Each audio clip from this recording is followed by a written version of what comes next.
Good afternoon, I'm Hugh Dyer, an Associate Director in RSK's Geosciences business. Welcome to the February edition of our 2025 series of Down to Earth webinars. These will cover a broad range of subjects and are available afterwards on our YouTube channel alongside our previous talks. Our talk today will be given by Chris Larkin from our environmental monitoring team, providing a guide on gas protection measures and their validation. Firstly, a brief note on housekeeping during the talk. All attendees' microphones are automatically muted throughout the webinar. During the presentation, you can post questions online and there'll be a Q&A session at the end of the presentation. We'll answer as many questions as possible at the end of the talk. Those that can't be answered due to time constraints will be answered after the webinar. Shortly after the webinar, you'll receive a link to a short survey. If you could take a few minutes to provide feedback, please, so that we can improve on future webinars. Now, let me please introduce our speaker today. Chris Larkin is a Principal Engineer in our Environmental Monitoring team and is the current Chair of the British Verification Council.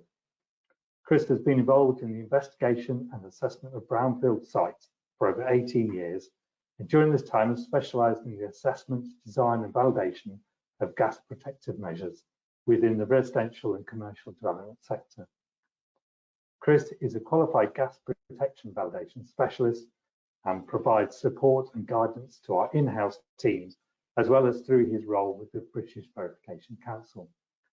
So I'll hand over to Chris now to guide us through an overview of gas protection measures, as well as hints and tips to provide protection against ground gas ingress. Hello everybody, thank you for tuning in, or I guess logging on. I hope there's something of interest for everyone in the following presentation. Sorry about that. This presentation is designed to give you a bit of background and then some advice on the issues that we come across regularly, with some pretty pictures to try and prevent some of you from falling asleep. I will warn you that when I practiced this yesterday, I did stumble a few times. If that happens today, I promise I will continue eventually. What is it? Well, in short, gas, hydrocarbon vapours and radioactive gas trying to get into our developments. It's the things we put in place to stop them and the checks done to make sure those things work and protect the end users. And what we do? Well, I started working alongside verifiers in 2016 and started doing verification with RSK in 2019. I became accredited, trained, gained experience, and now sit as the chair of the British Verification Council, which is a group of verifiers who try to ensure verification is carried out accurately, professionally, as well as increasing the knowledge base of developers and local authorities with the grand design of keeping people safe in the long run. How do we get from a site to a safe development? So, phase one, PRA or death study in old money, identifies potential risks, looks at lots of data to do this, from historical maps to ground shore, EnviroCheck reports. We try and have a look at absolutely everything so that we can work out what potential risk there might be. Then we move on to the phase two, which is a full and proper intrusive investigation. Now, it's worth noting that if you reduce the amount of boreholes and installations and testing, this could mean that you end up with a more conservative analysis, and therefore someone would deem it a greater risk of gas. So never scrimp on the phase two site investigations. That's the most important part. Next, move on to remedial plans. Now, these will detail what issues have been found and will broadly state how to fix them. Then we move on to the verification plan. This will go into great details of the gas issue. It should show drawings of how and what materials will be installed, who will do the installation, and how it should be verified. Then we move on to the phased reports. These are a little bit like soil verification reports. So they usually are per visit. They can be per block or terrace or particular area. And these are smaller reports that will detail the verification that's been done in order to achieve CML sign-off. And then finally, especially for larger sites, the ground gas protection verification report. This will go through absolutely everything from the phase 1 all the way through to the installation and the verification, and will be a cut and shut report completely detailing absolutely everything that is required to be known. So the legislation and guidance, these are the rule books. The British standard is the top one. We have to do exactly what it says, and it says do what the Syria guidance says. There's 2 Syria guidances there. There's C735, which is most used, and then there's the C795, which is about retrofitting, which is not so often used, and it is actually a bigger document. There's quite a lot in it. Then we also have the BRE guidance 211, which has been updated in 2023. This is for radon, and it's the guidance on protective measures for new buildings. There's been some new maps that came out in 2023 because a lot of additional radon information was made available to BRE. Now, these maps have upgraded in some areas the radon risk and downgraded in other areas radon risk. So we've had some sites that had been half built without radon protection, and then all of a sudden on one day it's decided that they do need radon protection.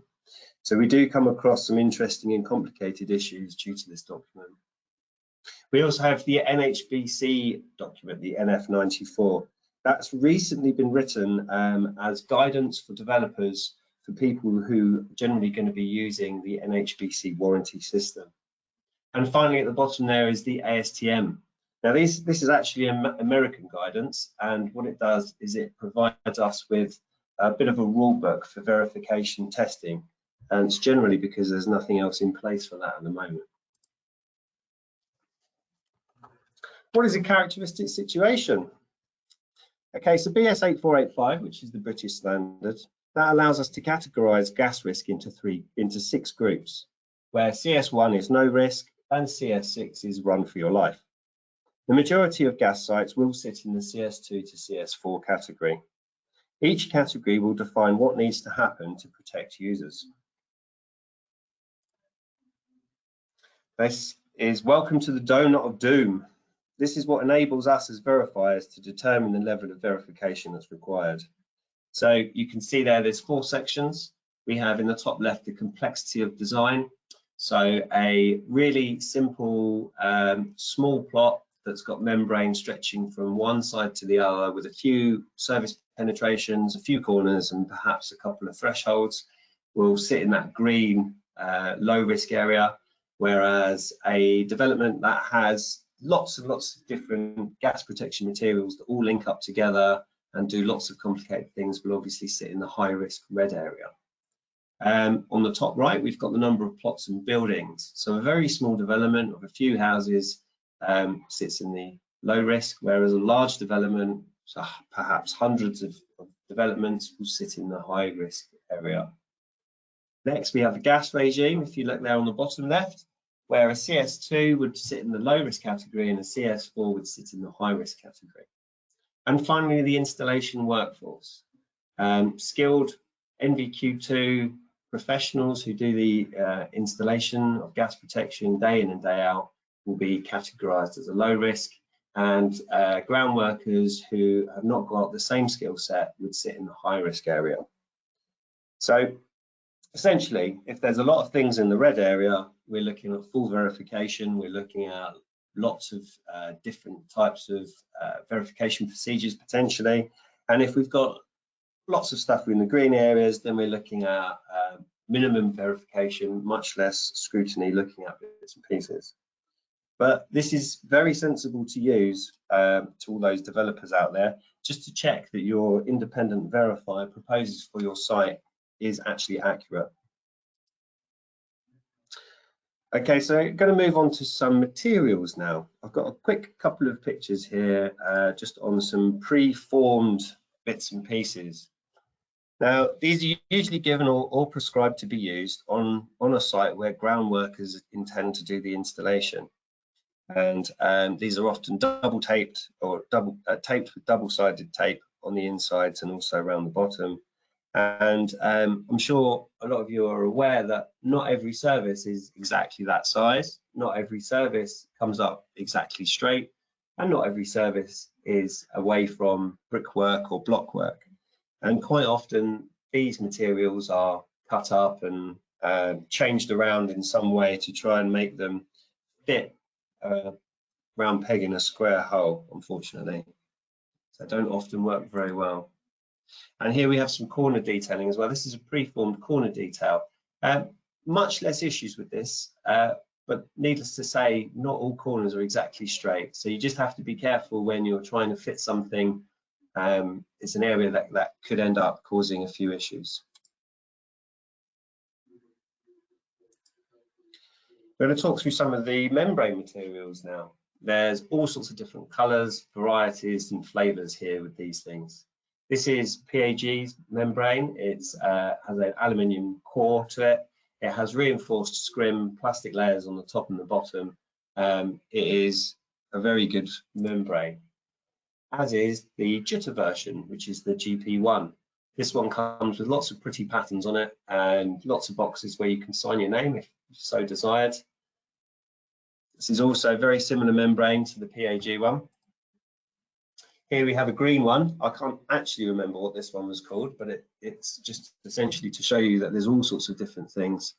A lot of people will think that a particular color of membrane will mean a different grade, but absolutely not. Everything is it's just different colors basically. And this is visqueen's version as well. Again, very similar to the jitter and the PAG membrane, suitable for pretty much everything. This is a slide showing some liquid membrane. So this is a liquid applied membrane. Very, very different to the other things, quite often used in basements, and we'll probably talk about that a little bit later. And this is just a membrane that's been used retrospectively inside a pre-built property that had a gas issue later in life. And we're going to come back to this slide a bit later, but this is actually the GP1 membrane, but without all the pretty pictures on it. I think during COVID, they ended up producing a lot of this material that was completely plain. So occasionally, from time to time, you'll still see things like that. We're going to talk a little bit about the installation workforce now. There's generally two ways that gas protection can be installed, with professionals or with ground workers. So if we have a look at an NVQ2 trained installer on the left-hand side, we've separated these columns into pros and cons. They're obviously very highly experienced, especially if they're accredited. They do this day in and day out. It's the only thing they do in their lives. Well, not the only thing they do in their lives, it's the only thing they do in their working lives. They're also very quick. They can probably knock out 5 plots to a ground worker's 1 plot in a day. They're also very good at problem solving. They see lots of problems. They know how to solve them. They've probably done it before. They take a lot greater care in what they do. It's their job. If they don't produce good work, they're not going to always be employed. So it's important for them to produce great care. That's not quite the same with every single person, but generally. They also have a lot of knowledge on what they're doing. Now, the things that they don't have is they're going to be a bit more pricey than a ground worker, and their availability, depending especially what's happening around in terms of other developments, they might not be as available. Whereas a ground worker is obviously quite cheap. They're on site already. They're available to install absolutely whenever the site team would like them to.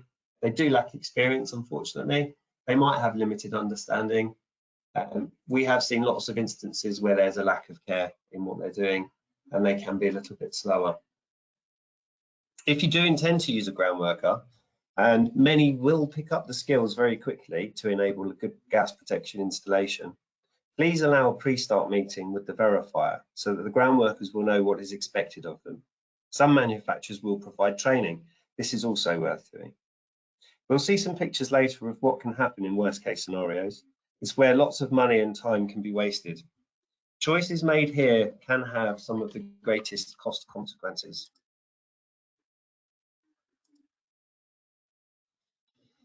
Now for the picture spin quiz. So I've got a variety of pictures here showing you some of the things that we commonly see at RSK when we're out in the field completing verification. So a little bit of context, this is down on the south coast. This red barrier here is, I believe it's visqueen's R400 barrier. It's a radon barrier. It comes strangely folded, which we'll see a bit later on what that sort of has. Now, the dark blue stripe you can see down the middle is a double-sided ethyl butyl tape. It's what commonly ground workers tend to use rather than a heat gun and silicon roller hand welded system. So here the ground worker has installed this membrane and left quite a bit of a channel that you can see there. It's quite accentuated. This is an interesting bespoke design around some surface penetrations. If you remember the top hat that we saw earlier, that would struggle to fit in this corner with these three. However, the ground worker here has decided not to use top hats, and they've actually used some lapping tape, which isn't even a proper gas resistant material. It may be gas tested, but it's not supposed to be used in this bespoke manner. And just to try and stop the gas coming out, they've screwed up some bits of rubbish and stuck it down the middle. This is a little slide that I like to try and show developers to say, please stop people from using saws to chop up insulation on the membrane. As you can see, it causes damage. This is just a little bit of membrane. It's not quite reached the outside edge of the development. Now the membrane will need to go all the way to the very outside edge. We can also see that the same lapping tape, which isn't gas resistant self-adhesive membrane, but merely a bit of dressing tape, has been used there to do some corner detailing. This is another lovely service penetration. Again, if we look at this, we can see just how complicated it would be trying to use the preformed top hats in this instance. So it's a bit more creativity there. This is one of the problems with the lap tape. It's quite thin and it breaks. So we've got an issue there as well. So I did mention earlier about how the R400 membrane comes with folds in it. So if we have a look here, we can see that folds on the top sheet has created a bit of an air channel through the double-sided tape, but also a fold on the bottom sheet. If you have a look slightly to the right of that initial fold on the top sheet, you can also see another air channel there that's been created by the fold in the material. So very difficult to use, very difficult to put together. This was quite an interesting one. This was membrane that was put underneath the building, and because we didn't have a pre-start meeting to explain everything that needed to happen, and perhaps because there wasn't appropriate drawings for the development, we've ended up with two bits of membrane stuck inside the substructures, not connected, not really providing any protection whatsoever. And those three gentlemen that we can see at the back are trying to decide who they can pin this on and who's going to pay the bill. This is another common issue that we see with ground workers, where they just haven't quite put the two bits of double-sided tape together. So we've ended up there with a little channel that goes through. And that's just a little bit of marking for me to come back and explain exactly what I'm expecting of the installers on how to remediate that little defect. This is another photo just showing how folded membrane can cause some issues there with the membrane join. And I think we're going to come back to this. Oh no, we spoke about this already, didn't we? So this was a very small plot that was installed by installers. You can see it's nice and neat. Now this is installed with the jutta membrane that didn't have any of the fancy designs on it. And I think to date RSK have completed about 2,000 inspections on different plots. And so far this is the only one that has come completely defect free. That's partly to do with it having insulation below the membrane, but it just goes to show how pretty much every installation will end up with a defect somewhere around. This is PA Geo have done this. These are professional installers. They've used gas resistant self-adhesive membrane. So that white tape you see has got a layer of bitumen, an aluminium foil layer, and a very robust plastic top layer. And this is how they would detail around all the different pipe entrances, all the different service penetrations. You can see a couple of patches. You can see some very heavily detailed work on the top structure. This is an example of a machine welded system. I did mention earlier that a lot of professional companies will use a hand welded system, which is a silicon roller and a heat gun to melt the two sheets of membrane together. This is done by machine. It basically heats and pushes together two seams, and it's very, very useful in larger developments where you have great areas to cover. Not so useful where things may twist and turn, but the benefit of this system as well is channel down the middle. You can actually inflate that to check the welds, and it's just to show that there's a variety of different systems and different installation techniques that can be applied. And this is a corner, a drop down interface with some steel work, all bespokely carried out with the gas resistive self-adhesive membrane. And you can just see how nicely stuck down that is and how much confidence you would have in the fact that that is absolutely spot on. I can't remember what I was going to say about this one, but this is visqueen. We can see some silver tape at the bottom of those pillars. That's visqueen's equivalent of the gas-resistant self-adhesive membrane, just as good as other products, similar products, done on a sort of a wider warehouse type area. And here we've just got some very neat and tidy workmanship on corner detailing, where corners have been trimmed, and just the level of detail and expertise is quite clear there on how that's been put together. So ventilation measures.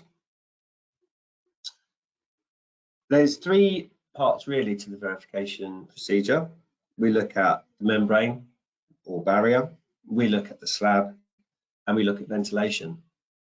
So with the ventilation, there's a lot of different bits that we're looking at here, and a verifier should check the depth of the void on the site of the subfloor void.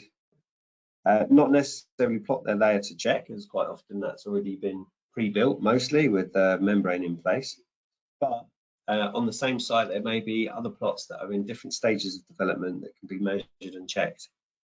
Whilst we're doing that, we can also check that the internal vents between the party walls are free and clear and appropriately sized and appropriately placed.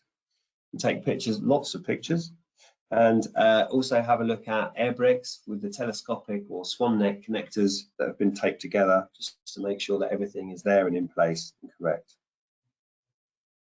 And also some radon bits where quite often you may have active ventilation or radon sumps or fans. That's all part of the ventilation that really needs to be done by the verifier. So it's actual part of the verification itself. So to continue with the ventilation measures is the air bricks. So our lovely architects will design airflow, and they do that to ensure that a volume change can happen over a period of time. Verifiers will need to check the quantity and placement of all of these air bricks, which, as you can see on this drawing, is quite a few. Any missing air bricks constitutes a failure for the verifier, and it needs to be either be installed or a note or a new drawing from the architect to say that it's absolutely fine, the calculations still match up, and the airflow volume change over 24 hours can be achieved. However, we all know how expensive architects are, so it's just something to be mindful of when obviously when you're getting the architects to draw your drawings, but also how that correlates to on site. Quite often a brickie might find that an air brick has been placed close to a threshold or a supporting beam, and instead of moving it slightly or trying to get it put somewhere else, they tend to just miss it off, and unfortunately that counts as a failure of verification. So what should you expect from your verifier? Well, they're there to look at the membrane and the barrier. They're there to make sure that the seams are correct, to make sure that there's no pinholes or anything like that. But that's not all they do. They should also be there to check out your ventilation system and the floor slab. Every single visit, a on-site pro forma should be completed in depth and with detail. Your verifier should take lots of photographs, not from the fence outside your plot, outside your site, but of everything. And also, before you've even stepped on the membrane, to any defects that are encountered and also those that are remediated. So we have a complete and full visual verification in the form of photographs. They should also be completely and totally independent from any manufacturers and installers, the ones that are involved in that project, of course. They need to be able to report effectively and clearly and correctly. They should also be competent, experienced and accredited. We have many different verification techniques. The 4 that RSK generally use and are probably most common, I would expect, are visual inspection. This is where we take a lot of time and we look at every single part of the membrane and all the heat joints and everything like that, just to try and make sure and check that there's no damage.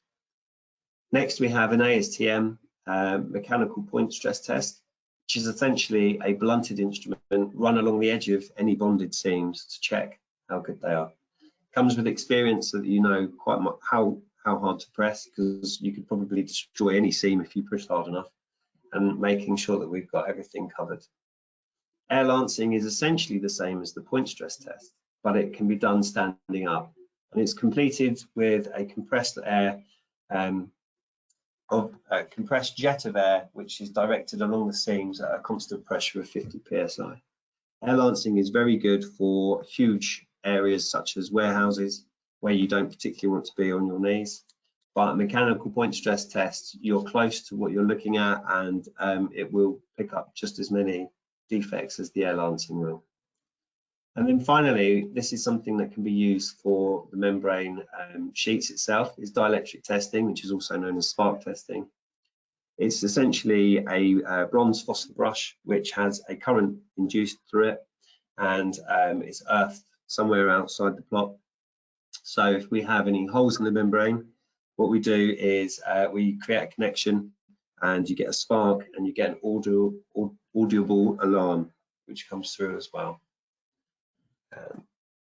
Not very good in any damp conditions, unfortunately, and also some membranes that have aluminium core in the middle of them, it can also discharge through that, so it can be slightly inaccurate.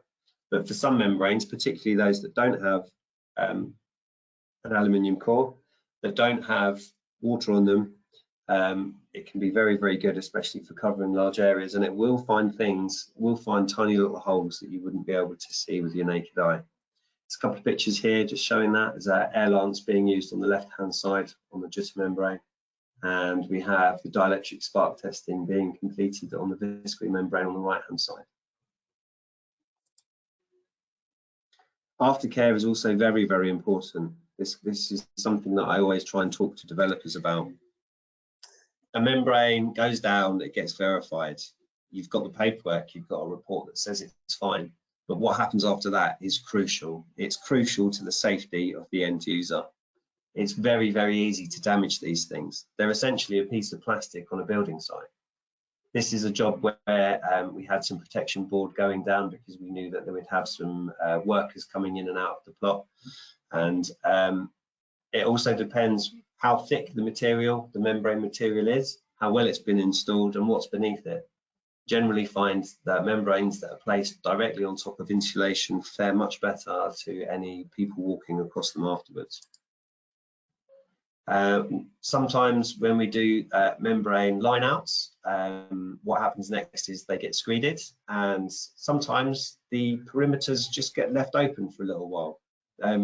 Lots of different things can happen on building sites, and it's possible that things can happen, especially during COVID when tools were down. But this was a perimeter on a site down on the south coast, and I used orange paint because I wanted to highlight to the developers just how much damage has happened from ground workers and follow-on trades just standing on it, walking on and off of the plot, or taking a shortcut. There's another example of that as well on the same site. This was at the bottom of a stairwell of something that was installed that very morning. So you can see lots of damage just from a few people walking across it. So aftercare is very, very important. Can be done with toolbox talks, can be done with signage, but essentially, once a membrane's been verified, if it's screeded, the bricks are on top, it's protected from any further damage. So that's a very, very important point. That comes to the end of my presentation. If you have any questions, now's the time to ask them. Hopefully you'll jump back in a second. Also, there's my contact details there. If you do need to get in touch for any reason, please do so. Here I am. Thank you, Chris. That was very, very interesting. Good insight into gas protection measures. We have a number of questions coming in on the portal. So I think the first question we've got is, what is the real risk of small punctures and air channels in the membrane going forwards on these plots? Yeah, a question I get asked quite a lot by developers and by ground workers. You know, we've got a membrane here, it's got a small hole in it, it's going to have some concrete on top. Is there actually generally any risk here? Well, the answer to that is yes. There's risk to everything that happens. If you think about our foundations that are built to a safety factor 3 times the amount of pressure there, that, you know, just to make sure that things are safe. But a building will sit there for ages. Gas can ingress very slowly. There might be some rooms or areas of the building that just don't get used as often. Methane, carbon dioxide, radon, vapors, they can all build up in those spaces. So yeah, unfortunately, even the smallest holes can cause a problem. Yes, yeah, excellent. Next question. Does the membrane need to be covered immediately after verification? You sort of covered that off, but whether you want to elaborate on that. Yes, it does. When I mentioned earlier that I started working alongside Verifiers in 2016, it was a site that was a former landfill which had some houses being built on it, and it was quite bad to the point where you could see membrane methane bubbling up through puddles that were on site. So my job there was to watch the installers and watch the verifiers and then check the plot before the bricks and the screed went on to make sure that there was 0 holes in it. Quite often follow-on trades and ground workers and anyone, even adverse weather conditions, can create a lot of damage, and we would see lots of damage done by the very next day. I had one plot 5 times the installers and the verifiers had to come back to remediate some problems. So yeah, as soon as it's done, if it can be protected, then it just adds confidence in it and it's better for the end user. So if it has been left for a period, it's been verified, is there a period after which you'd need to come back and re-verify those plots? Or is it really just legally no? Legally no, but I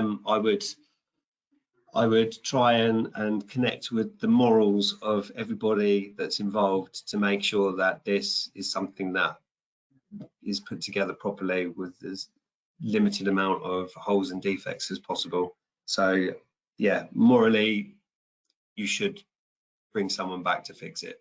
Legally, technically you don't have to. Once you have that verification report, it's classed as verified, unfortunately. Whether that will change in the future, hopefully, perhaps, that's something that the BVC are there to try and help out with. Right. Next question then. What accreditation do you need to sign off on a verification? And is there a report template, or is this something which is bespoke to the verifier?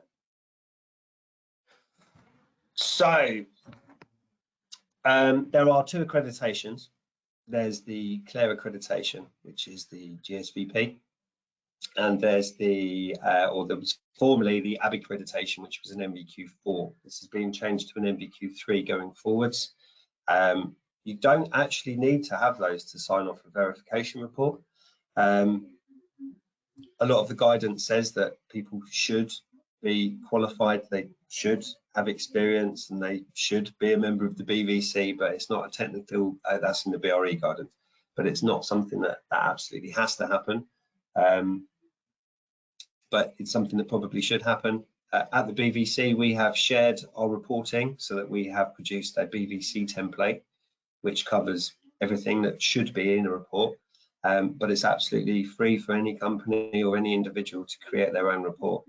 And realistically, really the local authorities and the warranty providers should be the people that are looking at these things and saying, this isn't of good enough quality if it's not, or there's missing information or things like that. So we always try and fit as much stuff into our reports as possible, just to make sure that none of those questions ever get raised and the fingers pointed in our direction. Thank you, Chris. Okay, the next question. Can the barriers be fitted retrospectively in either a property that there should have been barriers in there and they weren't included, or where situations changed for that property? Yes, they can. That's the second serial document, the 795 document, looks at retrospective action. Retrospectively fitting gas protection is very expensive. It can be very problematic. To install a membrane, essentially you need to take out a few bricks, pipe your membrane through, put the bricks back in, wait for them to go off before you take out the next set of bricks, to then join a little bit of membrane on. So you can imagine that's lots of visits.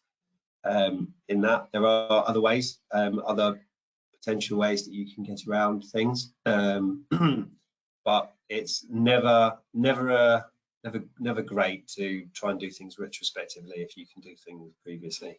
There's also some other testing that can be used to look for retrospective holes. So we quite often use a friendly company who help us do some tracer gas testing, which can be used for plots that have either been installed and don't have verification, or checking certain things like that. I've got a question here. Do installers offering warranties on installations still adopt independent verification? Sorry, say that one again. So for companies who are fitting these, installing the gas protective measures, do they still need to use an independent verifier for those plots? All gas protection should be verified, and it should be verified independently, depending on the risk level. So a CS2, if on that donut of doom that we had earlier, if everything was in the green, it's possible that a low-level verification could be done. Perhaps the first few plots obviously needs to be agreed with the local authorities and the warranty providers. However, a warranty that's issued by an installer is just a warranty for their work, essentially. It does not provide verification. It's a bit like when we write reports. If you read it yourself, you don't see the defects in it. It's only when someone else reads your report that they can pick up stuff that you just keep flying past, because you've read it, you've done it, you don't think it's there. So yeah, a warranty is a useful thing to have, especially if there's some question marks about how the installation has been carried out in the future. But it does not replace a verification. And I think the last question we've got time for, you showed the liquid membrane. Is there particular uses that the liquid membrane is better for than the sheet membrane? Yes, I could have done a whole talk on all the different products. There's so many different products out there. There's lots of different things, applications and things coming onto the market even as we speak. So a liquid gas membrane will quite often be used on pile tops. All the pile caps are placed there. They can be used in tricky areas. They can be used on walls because they will stick to the wall. So quite often a liquid gas membrane will have water qualities, water prevention qualities, as well as gas prevention qualities. So it can be used in basements as a gas and a water proofer. You do need to make sure you've got a very smooth surface. Any little pock marks in concrete can cause little areas that are not filled properly.